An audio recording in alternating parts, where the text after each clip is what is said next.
Well, good afternoon, everyone. Welcome to APEC. Welcome to San Francisco.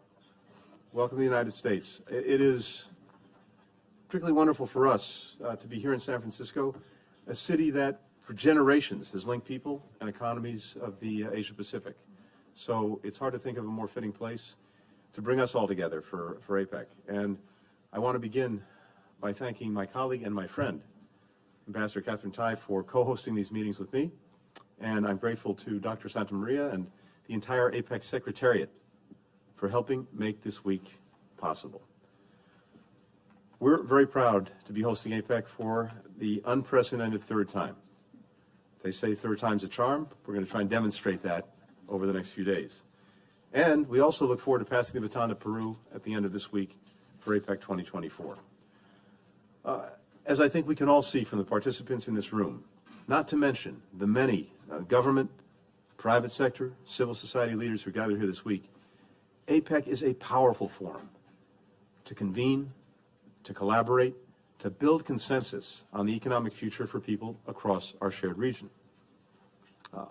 Our engagement with APEC underscores the United States' enduring commitment to the vision that we all agreed in Malaysia in 2020, an open, dynamic, resilient, and peaceful Asia-Pacific community, one that enhances the prosperity of its people and future generations. The United States believes in that vision, a region where economies are free to choose their own path and their own partners, where problems are dealt with openly, where rules are reached transparently and applied fairly, where goods, ideas, people flow lawfully and freely. We have made real progress toward that more prosperous future. Just since the creation of this forum 3 decades ago, GDP in the region has increased from $19 trillion to $52.8 trillion.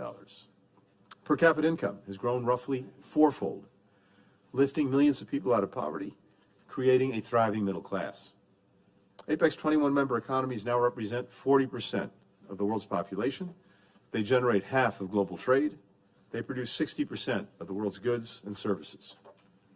Here in the United States, APEC members have invested $1.7 trillion in our economy, and that supports 2.3 million American jobs.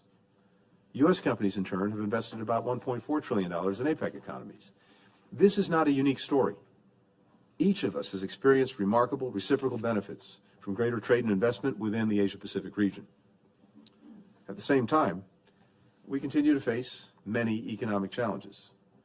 We're still recovering from the dislocations of COVID, which devastated trade, it devastated travel, it devastated tourism. The climate crisis is exacerbating natural disasters and fueling extreme temperatures, upending supply chains, destroying crops. Russia's invasion of Ukraine has further undermined food and energy security. So we have to meet this moment head on. That's why the United States chose to focus our host year on creating a resilient and sustainable future for all. And we're emphasizing 3 priorities in the days ahead, as well as for the year that's just passed.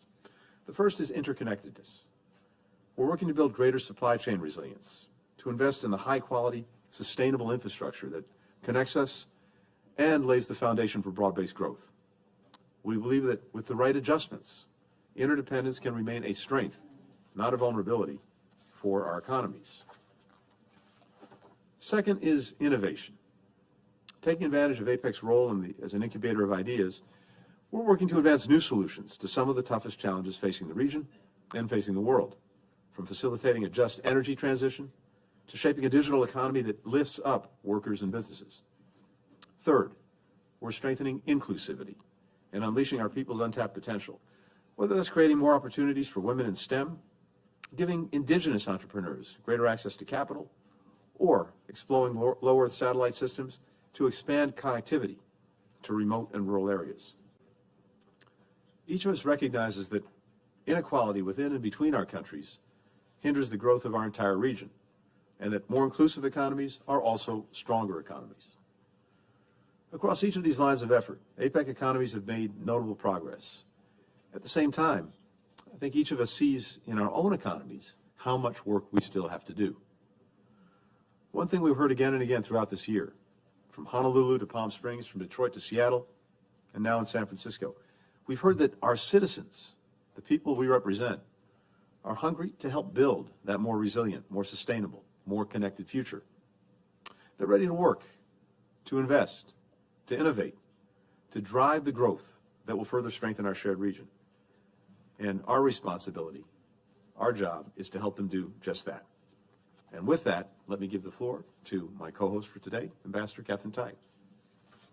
Well, thank you so much. Hello, everyone, fellow ministers, heads of delegations. It is my great pleasure to join Secretary Blinken in welcoming you to this APEC Ministerial meeting. I'm especially excited to welcome you to this great Pacific city of San Francisco. For many Americans, myself included, San Francisco captures our imaginations as the physical place where we encounter the Asia-Pacific region. The famous Fisherman's Wharf is just about 3 kilometers from this very convention center. So it is fitting for us to draw our U.S. host year to a close in San Francisco. This city, with its enormous bay, you see in the photograph behind you here, multiple ports, and rich tapestry of diverse cultures and backgrounds. It embodies the trade connections that have linked our economies and our cultures and our peoples for generations.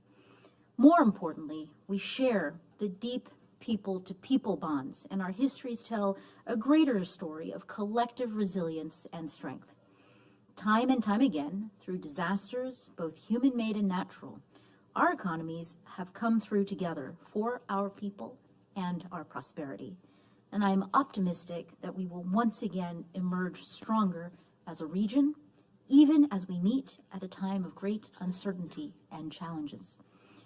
Fragile supply chains, growing inequality and growing economic insecurity, a worsening climate crisis, increasing geopolitical tensions.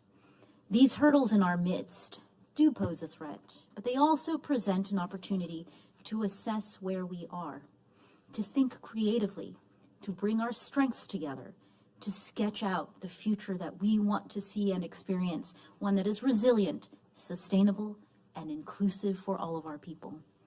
Like the artisans that I met in Vietnam earlier this year, who are handmade chocolates, or the women entrepreneurs that I spoke with in Indonesia and the Philippines, or the small business owners right here in our country in Philadelphia.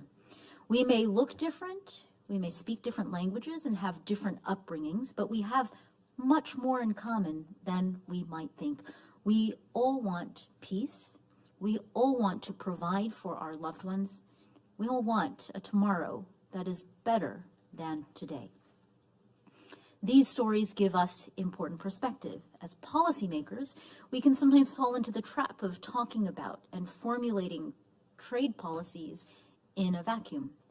But we must remember that the decisions that we make today will have real impacts on real people. The workers that power our factories, teach our children, make our clothes, and care for our sick. Only when we put real people at the heart of what we do can we truly use trade as a force for good. And this is why it was important for us to host the inaugural labor session in Detroit in May. And it is also why I am so pleased that so many of you were able to join our first ever AMM dialogue with Indigenous peoples this morning. This is how we, together, build a durable, inclusive trade policy that empowers more people across our societies, regardless of their gender, their race, ethnicity, age, ability, or location. We are not building from scratch. We have a solid foundation to work with, thanks to our recent hosts. Malaysia with Putrajaya Vision 2040, New Zealand with the Aotearoa Plan of Action, and Thailand with the Bangkok goals on biocircular green economy. But we also know that we have a lot of work ahead, especially as we continue to implement the outcomes arising from those host years. I am truly grateful for my fellow trade ministers and for the work that we have done together during this APEC year. I'm especially thankful that we have been able to make such good progress in further embedding the concepts of inclusivity and sustainability as benchmarks of the trade and investment work we do within APEC. This includes technical assistance workshops and reports focused on issues like promoting sustainable solutions for the environment, incorporating inclusive elements in trade agreements, empowering women and indigenous peoples, and expanding stakeholder outreach.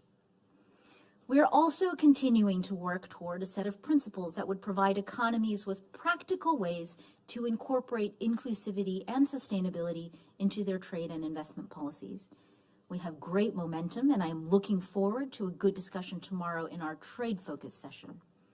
Let's continue to focus on the different and innovative ways we can implement sustainable trade and investment reforms, particularly those that are relevant to women and those with untapped economic potential within our societies. Let's also take stock of our work at the World Trade Organization.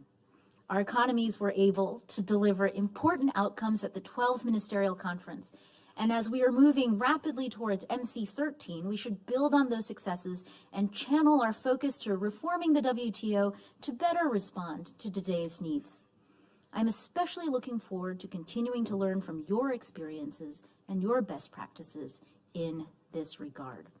And before concluding, I would like to thank all of the officials from APEC economies who have worked hard and who may still be working hard on our draft statement for this meeting and for the meeting of our leaders and on so many other aspects of preparations for Leaders Week.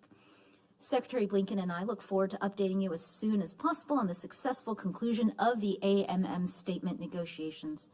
I also want to make sure to thank our ABAC chair, Dominic Ng, for all of ABAC's work throughout this year. Thank you for your partnership and your valuable input.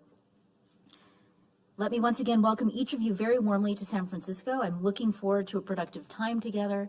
As my friend, the Trade Minister from Australia, reminded me last night, Tony Bennett sang this great and memorable song about leaving his heart in San Francisco. I hope all of you will, through these engagements with us, leave a part of your hearts here in San Francisco. And I challenge Minister Farrell to, at some point over the course of these days, perhaps sing that tune for us. Thank you so much. I'd now like to ask members of the press to depart before we continue our meeting. Thank you very much.